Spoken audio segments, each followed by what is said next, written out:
पिछले 20 सालों से अजमेर शहर विकास के लिए तरस रहा है। बीजेपी की विधायक यहाँ पर सत्ताधीन है। आज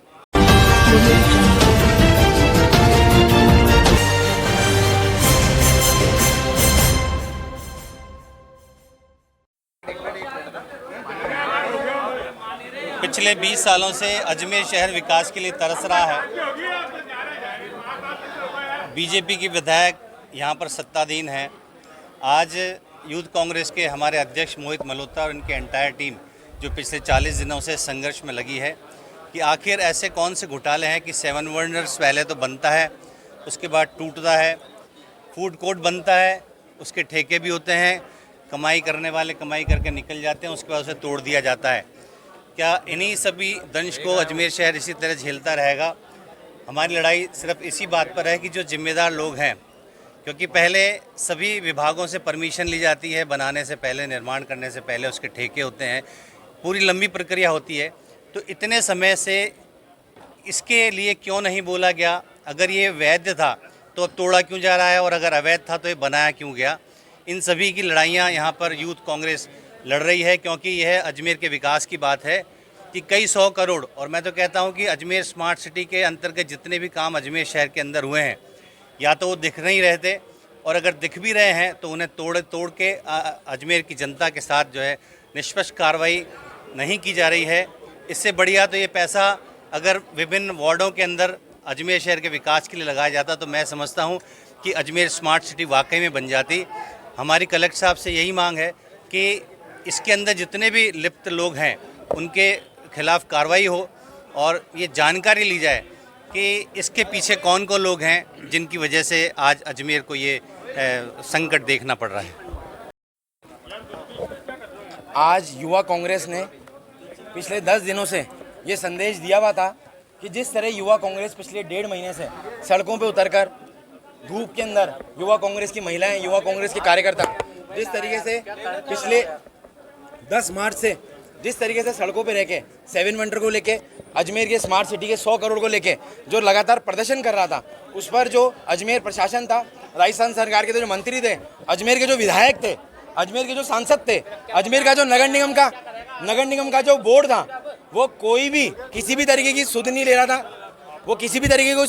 था, और सब अपने कानों में रुई डालकर, आंखों पे काला चश्मा लगा के हम लोगों को नज़रअंदाज कर रहा था।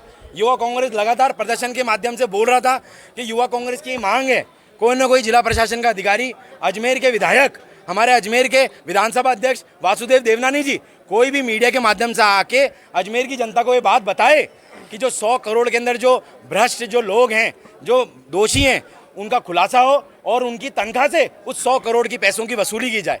परंतु युवा कांग्रेस की मांग को नज़रअंदाज किया जा रहा था। उसके बावजूद पिछले 4 दिन पूर्व युवा कांग्रेस ने मीडिया के माध्यम से प्रशासन को चताया था कि युवा कांग्रेस उग्र प्रदर्शन करेगी। उसके बावजूद प्रशासन ने हमको बुला के हमारी मांग के बारे में कोई जायजा नहीं लिया गया, हमें नज़रअंदाज किया गया। आज सुबह जब युवा कांग्रेस ने 3 दिन पहले एडीएम सिटी को लेटर देके स्वीकृति दी गई कि हम यहाँ पे हमारा पंडाल लगाएंगे, टेंट लगाएंगे, परंतु तब प्रशासन ने 3 दिन से प्रशासन नहीं चेता। पर आज सुबह 11 बजे प्रशासन के अधिकारी आके बोलते हैं कि आपने पंडाल किसकी परमिशन से लगा लिया। क्यों 3 दिन से प्रशासन कहाँ था? जब दैनिक भास्कर में बड़ी बड़ी खबरें छप रही थी, अजमेर के मीडिया में बड़ी बड़ी खबरें छप रही थी, नवज्योति पत्रिका में बड़ी बड़ी खबरें छप रही थी कि युवा कांग्रेस 24 को बड़ा आक्रोश वाला प्रदर्शन करेगा। परंतु युवा कांग्रेस की इस मांग को नज़रअंदाज किया जा रहा था, और आज युवा कांग्रेस ने बाहर 1 घंटा धरना किया। धरने के अंदर युवा कांग्रेस की जितनी भी मांगे थी वो शहर की आम जन को बताई, जनता को बताई। उसके बाद युवा कांग्रेस ने जो अपनी मांग और जो अपना संदेश दिया था कि कलेक्ट्रेट का घेराव करेगी, वो युवा कांग्रेस ने उस पर अमल किया, कलेक्ट्रेट का घेराव किया, और जिला कलेक्टर को हमने ज्ञापन सौंपा प्रधानमंत्री के नाम। प्रशासन के ऊपर से दबाव है, जो प्रशासन के अधिकारी लिप्त हैं उनका दबाव है, प्रशासन के जो विधायक हैं, जो बीजेपी की सरकार है, उनका दबाव है। हमको किसी न किसी माध्यम से कई बार फ़ोन आया गया कि इस प्रशासन को आप सस्पेंड कर दो, इस प्रदर्शन को खत्म कर दो। कोई मतलब नहीं इस प्रदर्शन को करने का। युवा कांग्रेस 2 दिन काम करेगी फिर घर बैठ जाएगी, पर युवा कांग्रेस ने पिछले 1.5 महीने से युवा कांग्रेस लड़ाई लड़ रही है और आज भी युवा कांग्रेस से संदेश देती है कि आगामी दिनों के अंदर अगर हमारी मांग पर कोई कार्रवाई नहीं हुई तो युवा कांग्रेस भूख हड़ताल पर बैठेगी, जिसकी समझ जिम्मेदारी हमारी राजस्थान की सरकार की होगी। और एक बात और मैं कहना चाहता हूँ, हमारे भजन लाल जो मुख्यमंत्री जी हैं वो मोदी जी की देन से तो बने, परंतु जो मोदी जी ने अजमेर स्मार्ट सिटी के नाम से जो 1000 करोड़ 2000 करोड़ फंड जो दिया, उस फंड की तो कोई परवाही नहीं कर रहे हैं। मतलब बीजेपी के लोग, बीजेपी के नेता के द्वारा जो फंड दिया गया उसकी लापरवाही कर रहे हैं, उसी में भ्रष्टाचार कर रहे हैं। ये युवा कांग्रेस की मांग है और युवा कांग्रेस सड़कों पर उतर के इसी तरीके अपना प्रदर्शन करती रहेगी। मोहित मल्होत्रा, जिलाध्यक्ष युवा कांग्रेस अजमेर।